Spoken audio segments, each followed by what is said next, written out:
What helped you with the lyrics of I Warned Myself? Well, anything that I write, any song that I write, I have to go through in real life.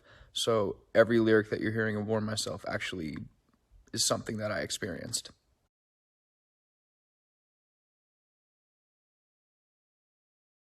Charlie choking in a music video, choking, I think you meant to say. Whose idea was that? It was mine. It was the first thing that I thought of when I was recording in my house, when I was recording in the studio.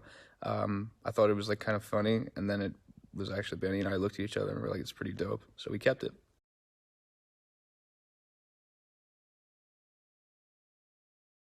What did I do differently? Attention, I really focused on making the beat, the production sound really good at first, and then putting the vocals on top of it.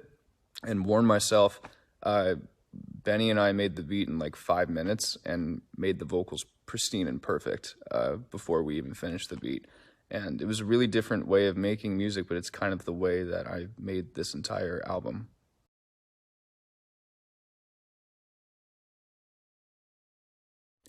The stunt at the end of the I Warned Myself video was real. We just sped it up a little bit to kind of intensify it, but I was definitely on top of the car.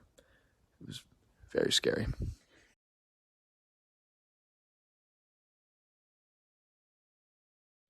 How did I get the idea of I Warned Myself? I pulled up this old plugin called Silent, and I hit bum, bum, bum, and I basically had the whole melody in my head right when I hit those notes. And lyrically, I just wanted the song to be kind of the antithesis of love, like the anti-lover song, but all kind of encompassing in this like beautiful, choiry kind of thing.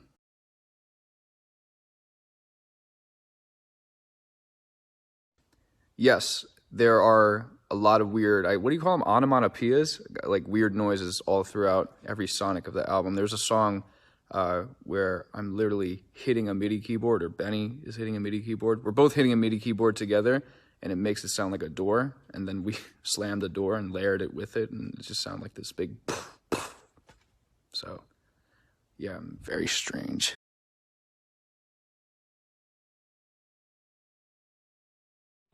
How are the 3 songs I'm putting out going to be different from each other? Yes, so if you don't know, we put out Warn Myself yesterday, and 3 weeks from now we're going to put out another one, and then 3 weeks from then we're going to put out the last one, and then we're basically going to decide from what's the most popular song, what the single is actually going to be. They're all thematically very different. They're all sonically very different, but I sing on all of them, so it's kind of the same in some way.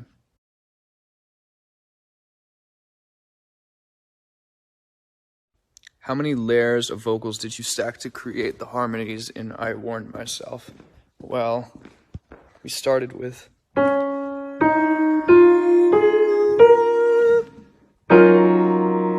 and there's a B flat. I'm trying to do this all with one hand. So that's 1, 2, 1, 2, 3, 4, 5, 6, 7. So 7 times 8, 56, and then double 56 from that, and I'm bad at math.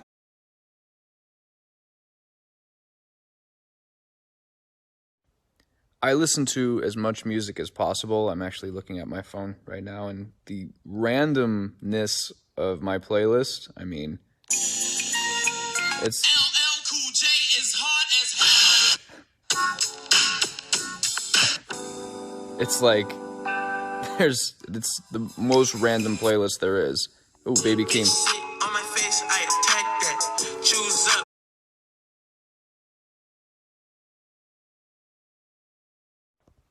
You know, it really varies. Like on this most recent example with Katy Perry and Small Talk, she actually came into the studio and said, I want to write a song called Small Talk. And we all were like, okay. And I had this melody when I was showering before. It was na na na na na na na.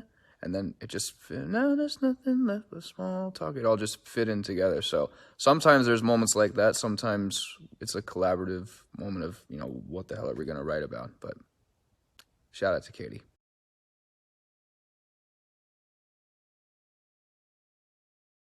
Guilty pleasures, when I have my cheat day, my cheat meal, when I'm not eating healthy, most people would go like get a steak or a big hamburger. I go to McDonald's and get 4 fillet of fishes and 1 small fry and a chocolate shake.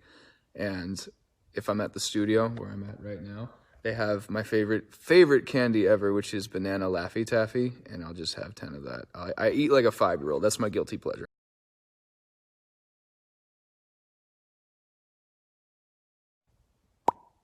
Besides music, my other hobbies include looking at videos of cars, car reviews on YouTube, mostly by this guy named Doug DeMiro, who just intensely reviews cars.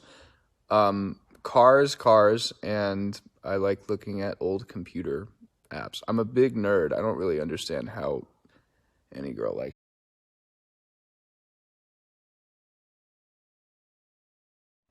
Your username is I'm bacon. I like that, even though I'm allergic to bacon. I'm allergic to pork. Weird segue. Do you actually believe in love? I do. Just it's all about timing. And that's all I'll say. I will be in love one day.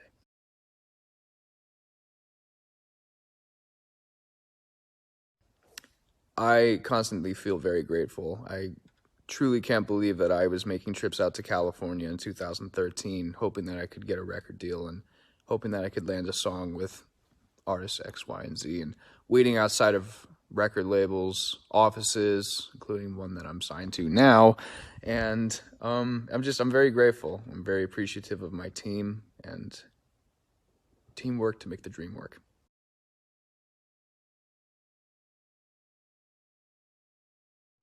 Usually I say no regrets, onward and upward, but there are certain things that I've said in the past that I wish I didn't. I wish I just like kind of replayed it in my mind a couple times before I shouted it out to the world, but I think it's part of growing up, and now I just hide it in my music. I'm kidding, but I'm not.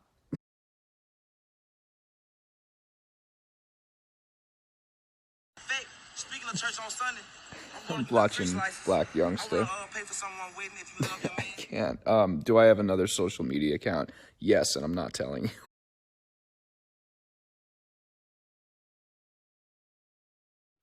I have a lot of favorite childhood memories, but only bringing this up because I thought about this just the other day. And it's ironic that you're asking.